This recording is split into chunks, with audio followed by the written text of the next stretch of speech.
안녕하세요. 백다마TV의 백성호입니다. ETF, 감히 말씀드리면은 정말 완벽한 금융상품 중에 하나라고 봅니다. 이것만 있으면 못하는 투자 재테크가 없죠. 그래서 굉장히 저는 좋아하는 금융상품 중에 하나인데, 문제는 뭐냐면은 이게 상장된 게 거의 1000개 육박하거든요. 근데 또 요즘은 국내 상장뿐만 아니라 해외 상장 ETF도 투자를 많이 하시기 때문에 그 선택지가 너무 많다라는 거예요. 이 선택지가 많음으로써 오게 되는 이 결정장애, 그리고 선택의 어려움, 이런 것들이 사실 ETF 투자를 하면서 투자자 입장에서는 가장 어렵게 다가오는 부분이지 않을까 생각이 드는데, 그래서 오늘은 저는 어떻게 자산 배분을 하고 또 어떤 ETF를 선택을 해서 저의 자산을 증식시키고 있는지 그 노하우를 좀 공유해 볼까 합니다. 자, 일단 어떤 투자를 하든 가장 중요한 게 뭐냐면 이 자산 배분이에요. 그 투자가 성공하느냐 마느냐, 기대 수익률이 높으냐 높지 않느냐는 모두 이 자산 배분에 의해서 결정이 된다라고 해도 무방합니다. 근데 많은 분들이 이 자산 배분 없이 재테크를 하고 있어요. 그러니까 많이 실패를 하는 거예요.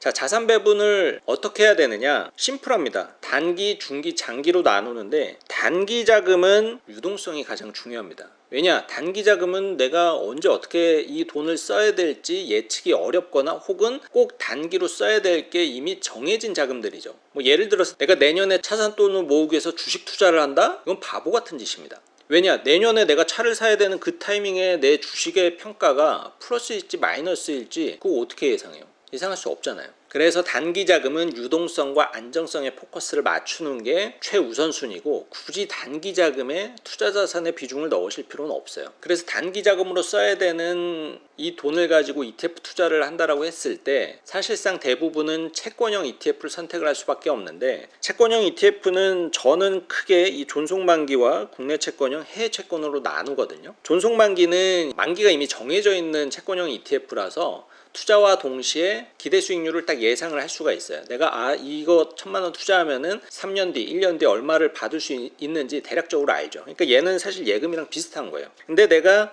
좀 듀레이션을 조금 높여도 되니까는 이 채권 가격 차익에 대해서도 내가 좀 성과를 얻고 싶다라고 하면은 그냥 일반 채권형 ETF를 골라야겠죠. 그런데 이 국내 채권 투자를 통해서 기대할 수 있는 수익률이 맥시멈 5%밖에 안 될 건데, 이 5%가 도저히 나는 너무 부족하다. 근데 주식을 하기에는 조금 리스크가 크다라고 보고, 그래서 저는 이 해외 채권을 편입을 하는 편입니다. 대신에 해외 채권 ETF는 기대 수익률이 좀 더 높지만 이 환율에 대해서 리스크가 있죠. 환율 변동에 따라서 플러스가 될 수도 있고 마이너스가 될 수도 있는데, 미국 채권 기준으로는 일단 현재 환율이 사실 좀 높은 상황이잖아요. 그러면은 환율이 만약에 내려갔을 때 채권 이자로 아무리 6%를 받아도 환율이 6% 까이면은 제로밖에 안 된다라는 거죠. 그래서 그런 점을 좀 염두를 해두고 이 비중을 잘 선택을 해야겠죠. 중기 자금 정도로 가면은 이제는 조금 더 공격적으로 해도 되는 자금이라고 봅니다. 투자 기간은 적어도 3년에서 10년까지 보고요. 이 투자 기간에 따라서 이 주식형 자산, 투자 자산의 비중을 좀 조율을 하시고, 3년 이상 운용 가능하기 때문에 절세 혜택을 같이 구사를 해야겠죠. 그래서 ISA 계좌가 이제 필수적이고, ISA 계좌가 1년에 2천밖에 안 들어가는데 사실 2천이면 부족한 건 아니에요.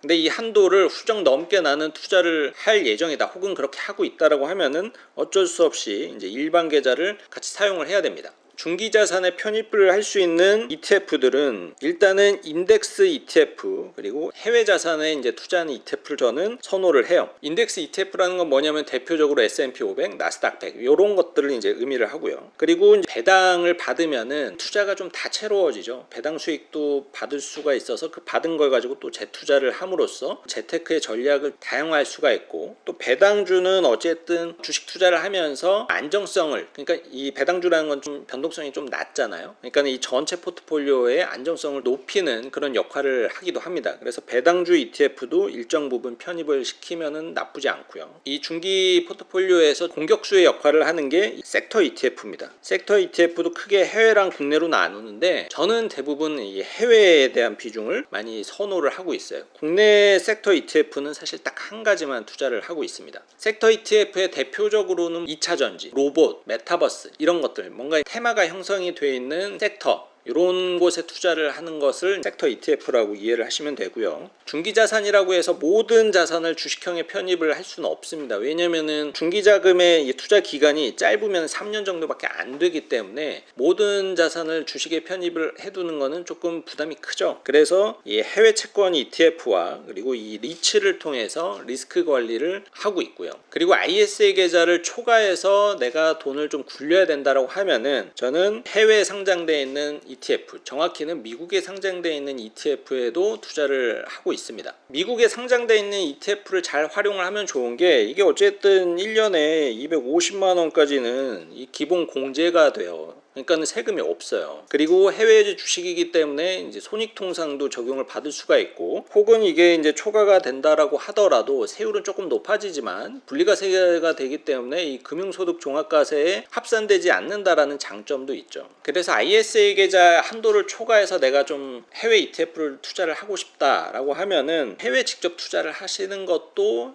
세법적으로 봤을 때 괜찮은 방법일 수는 있습니다. 하지만은 단점은 환해지를 할 수가 없다라는 거죠. 자, 마지막으로 장기 자금으로 가게 되면은 투자 기간은 10년 이상으로 보는 자금을 의미를 하고요. 얘는 유동성 낮아도 됩니다. 왜냐면 보통 저는 장기 포트폴리오는 노후 자금을 이야기를 하거든요. 노후 자금 뭐 짧으면 20년, 길게는 30년 남았기 때문에 유동성을 고민할 이유가 전혀 없죠. 그리고 가장 많이 활용할 수 있는 계좌는 연금 계좌를 활용을 하시면은 뭐 여러 가지 절세 혜택을 함께 보실 수가 있을 거고요. 장기 자산이기 때문에 조금 더 공격적인 자산 배분을 선호합니다. 인덱스 ETF 중에서도 이 해외 자산을 선호하고요. 섹터 ETF도 해외, 국내 섹터 ETF는 비중적으로 보면은 제가 요거 한 10% 정도 투자를 하고 있고요. 배당주에도 20에서 30% 정도 비중을 두고 꾸준히 이제 투자를 해 나가고 있습니다. 그럼 자산 배분의 내용은 이렇게 정리를 하고요. 그러면은 어떤 ETF를 저는 선택을 하고 있느냐? 단기 자금에서 이제 존속만기 ETF는 운용사별로 있어요.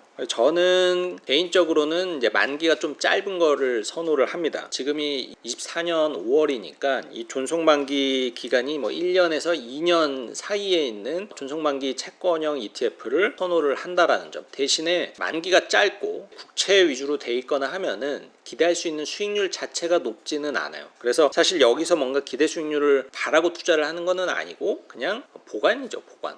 그리고 조금 더 예금보다 수익률을 조금 더 기대할 수 있는 게 일반 채권형 ETF거든요. 채권형 ETF는 앞으로 금리가 실제로 내려가기 시작을 한다라면은 그 폭에 따라서 좀 다를 수 있겠지만은 이 채권 가격 이득을 괜찮게 얻을 수 있지 않을까. 그래서 국내 채권 ETF를 하면서 내가 가격 이득, 자본 이득을 조금 바란다라면은 단기가 아니고 최소한 중기에서 이 장기 채권을 투자를 하셔야 기대 수익률을 높일 수가 있어요. 그래서 저 개인적으로는 단기 채권이 아닌 중기에서 장기 채권을 좀 선호를 하고 있고요. 대신에 막 30년 국채 이런 것들은 저는 좀 선호를 하지는 않습니다. 왜냐하면 생각보다 변동성이 굉장히 커요. 그래서 안전자산의 취지랑 잘 맞지 않는 것 같아서 그 정도 장기 채권은 이제 선호하지는 않는다. 해외 채권 ETF는 딱 하나 이제 투자를 하고 있는데 하이힐드 채권에 투자를 하는 ETF에 투자를 하고 있습니다. 연평균 기대할 수 있는 수익률은 한 5에서 6% 정도 기대를 하고 있지만 최근에 1년 수익률은 10%가 넘었어요. 오버슈팅된 이유는 금리 인상에 대한 기대감이 조금 컸고, 그리고 미국의 경제가 사실 나쁘지 않다 보니까 부도 위험이 상당히 낮았죠. 그래서 그런 영향을 좀 받았다라고 보는데 막 1년에 이렇게 10%씩 꾸준하게 낼 수 있는 유형의 자산은 아니다라는 점은 참고를 해두셔야 돼요. 자, 중기로 넘어가게 되면은 인덱스 ETF 중에 해외 유형은 디폴트 값 아니겠습니까? S&P 500 이거랑 나스닥 100 이거를 기초자산으로 하는 ETF를 당연히 투자를 하고 있고, 개인적으로는 TR ETF 선호합니다. 왜냐면은 분배금이 나오면은 뭐 재투자는 재미도 있지만 이미 자산 배분이 다양하고 하기 때문에 이 분배금을 가지고 또 재투자를 하는 게 저 개인적으로는 귀찮아요. 그래서 그냥 토탈 리턴으로 돼서 분배금이 자동 재투자가 되는 TR ETF를 저는 조금 더 선호를 하고 있고요. 그리고 얘가 또 운용 보수가 굉장히 저렴합니다. 배당주 ETF도 국내 비중은 없습니다. 다 해외 비중으로 투자를 하고 있고요. 대표적으로 이 슈드라는 해외에서 가장인지 아닌지 모르겠지만 굉장히 유명한 이 배당주 ETF 있죠. 요거를 그대로 거의 복사한 국내 ETF들이 있거든요. 그래서 얘네들을 저도 일부 투자를 하고 있습니다. 그리고 이제 뭐 커버드 콜 전략을 쓰는 배당 뭐 이런 ETF도 보려는 하고는 있지만 저는 커버드 콜 사실은 그 투자 전략을 좋아하진 않아요. 왜냐면은 이렇게 쭉 상승장이 왔을 때 이 상승 이익을 가져가기 굉장히 어렵기 때문에, 어려운 게 아니고 구조적으로 거의 불가능에 가깝죠. 그래서 저는 커버드 콜 통해서 배당을 막 이렇게 얻을 수 있는 거에 대해서 그다지 재미를 못 느낍니다. 왜냐면 저는 주식 투자를 하는 본질은 어찌됐든 이 자산 가치의 큰 상승을 원하지 배당 수익률이 주 목적은 아니기 때문에, 배당은 조금 낮더라도 저는 장기적인 주식 가치의 상승의 폭이 더 컸으면 좋겠어요. 그래서 커버드 콜로 분배금을 주는 ETF를 저는 투자를 안 합니다. 섹터 ETF는 뭐 굉장히 좀 다양한데요. 가장 좋아하는 이제 섹터 ETF는 애플과 마소의 비중이 가장 높은 S&P 테크놀로지라는 이 기초 지수를 추종을 하는 그 ETF를 가장 좀 선호를 하고 있고, 최근에는 이 테슬라와 엔비디아 이런 미국 주식의 이 편입 비중이 높은 이 섹터 ETF를 계속적으로 투자를 해 나가고 있어요. 그리고 또 한 가지는 명품 관련 기업에 투자를 하는 그런 ETF도 좋아하고 있고요. 국내 섹터 ETF는 딱 한 가지 투자를 하는데 현대차 그룹에 투자하는 ETF가 있습니다. 개인적으로 국내 주식을 별로 좋아하지는 않지만 이 현대차 그룹의 성장성을 저는 긍정적으로 보고 있거든요. 전기차 시대로 넘어오면서 현대자동차가 잘 대처를 하고 있는 것 같아서 국내에서 거의 기대할 만한 유일한 섹터 아닐까? 물론 이제 반도체도 있지만 반도체는 이제 해외 반도체 쪽을 훨씬 더 많이 투자를 하고 있기 때문에 하나를 편입을 하고 있고, 뭐 해외 ETF는 이제 아까 말씀드린 거랑 똑같고, 상장 리츠도 이제 배당 수익 때문에 꾸준히 비중을 유지를 하고 있습니다. 요즘에는 배당 수익률이 6% 가량 돼요. 그래서 굉장히 짭짤합니다. 이게 근데 처음에 상장 이후에 가격이 이렇게 쭉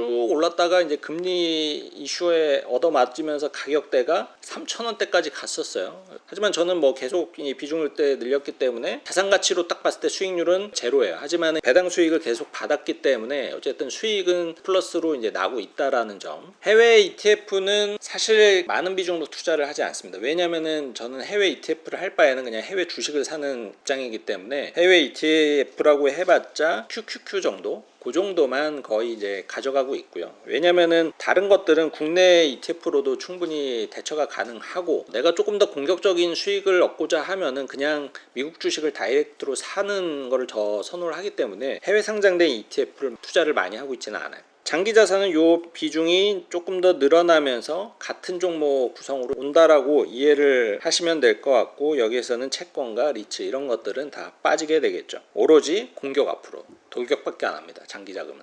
그리고 많은 분들이 문의하시는 게 뭐냐면 ETF 고를 때 어떤 기준으로 고르냐라고 하면은, 굳이 꼽자라면은 장기적으로 어떤 산업이 유망할 것인가, 어떤 국가가 유망할 것인가, 그거를 찾는데 굉장히 많은 노력과 시간을 들인다라고 보시면 좋을 것 같습니다. 예를 들어서 로봇 산업이 좋아질지, 뭐 메타버스가 진짜 좋아질지, 전기차가 반등을 할지, 이런 것들에 최우선으로 관심을 두고 있고요. 현재는 거기에 맞춰서 ETF들을 차례차례 넣는다라고 보시면 될 것 같아요. 그래서 저는 미국에 대한 포지션이 굉장히 많고요. 해외에 대한 포지션은 아까 이제 설명을 빼놓고는 안 드렸지만은 베트남 그리고 중국 일부는 여전히 투자를 해 나가고는 있지만 비중은 예전만큼 30%까지 늘리지는 않고 한 10에서 20% 정도 좀 낮은 비중으로만 이제 유지를 하고 있습니다. 많은 분들이 운용 보수 이런 것들도 다 검토를 하냐라고 많이 물어보시는데, 사실 영순위로 ETF 운용 보수를 면밀히 우선적으로 검토하지는 않습니다. 왜냐하면은 예를 들어서 내가 S&P 500에 투자를 한다라고 하면 운용 보수 같이 고려하죠. 왜냐면은 S&P 500은 운용사마다 거의 다 있잖아요, ETF가. 근데 예를 들어서 미래 수소차 ETF가 딱 있다. 근데 저는 이 수소차가 정말로 많이 발전할 것 같은데, 그래서 막 투자를 하고 싶은데 이 ETF가 A 운용사에 하나밖에 없다라고 하면은 운용 보수를 고려할 만한 뭐 그런 게 없는 거죠. 선택지가 하나밖에 없으니까. 근데 대부분의 ETF가 제가 고르면 결국에는 얘네밖에 딱 없기 때문에 운용 보수를 막 같이 고려를 하지 않아요. 대표적으로 어떤 게 있냐면, 테슬라에 투자를 하고 싶은데 테슬라 관련 ETF들은 몇 가지가 이렇게 쭉 있거든요. 근데 내가 원하는 테슬라 ETF는 테슬라의 비중이 굉장히 높은 ETF를 원해요.